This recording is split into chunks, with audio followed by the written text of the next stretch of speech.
Seorang ayah asal Kabupaten Priangsewu, Provinsi Lampung, berinisial SU, 51 tahun, tega mencabuli anak tirinya selama 9 tahun lamanya. Korban sebut saja Bunga, mau dicabuli dan digagahi tersangka lantaran sering diancam dan akan dipukuli. Lantaran sudah tak kuat lagi melayani nafsu bejat sang ayah dan takut perbuatan ayahnya berlanjut kepada adik-adiknya, maka korban akhirnya memberanikan diri mengadu kepada ibu kandungnya dan kemudian melaporkan kepada kepolisian.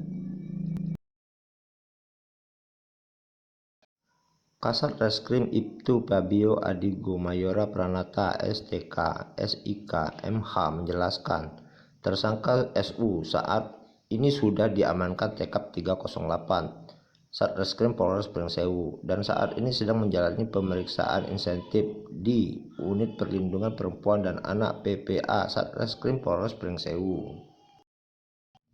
Dibenarkan, tersangka SU telah berhasil kami amankan saat sedang berada di salah satu warung bakso di Pekon Sidoarjo, Kecamatan Priangsewu, Kabupaten Priangsewu pada hari ini Senin, tanggal 20 bulan 12 2021 siang tadi. Sekira jam 12 siang, ujarnya mewakili Kapolres Priangsewu AKBP Rio Cahyadi SIK MIK saat ditemui di ruang kerjanya. Disampaikan Kasat, tersangka diamankan polisi atas dugaan telah melakukan pencabulan terhadap korban yang tak lain merupakan anak tiri dari istri keduanya. Pencabulan dilakukan tersangka selama lebih kurang 9 tahun lamanya, sejak korban masih berusia 9 tahun hingga saat ini sudah menginjak usia 18 tahun. Diceritakan Kasat, kejadian berawal dari tahun 2012 saat korban masih berusia 9 tahun atau kelas 3 sekolah dasar. Korban yang saat itu masih polos mulai mencabuli tersangka dengan cara diraba atau disentuh-sentuh raba di bagian organ intimnya. Saat itu korban sempat menolak, namun diancam tersangka dan dipukul korban. Akhirnya takut dan tidak berani melawan.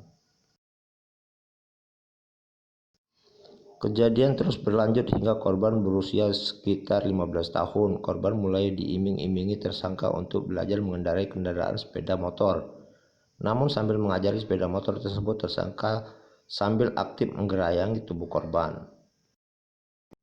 Tersangka kena pasal 76D JO, pasal 81 ayat 1, ayat 2, dan ayat 3 Undang-Undang RI nomor 17 tahun 2016 tentang peraturan pemerintah pergantian Undang-Undang nomor 01 tahun 2016 tentang perubahan kedua atas Undang-Undang nomor 23 tahun 2002 tentang perlindungan anak dengan ancaman hukuman hingga 20 tahun penjara, tandasnya.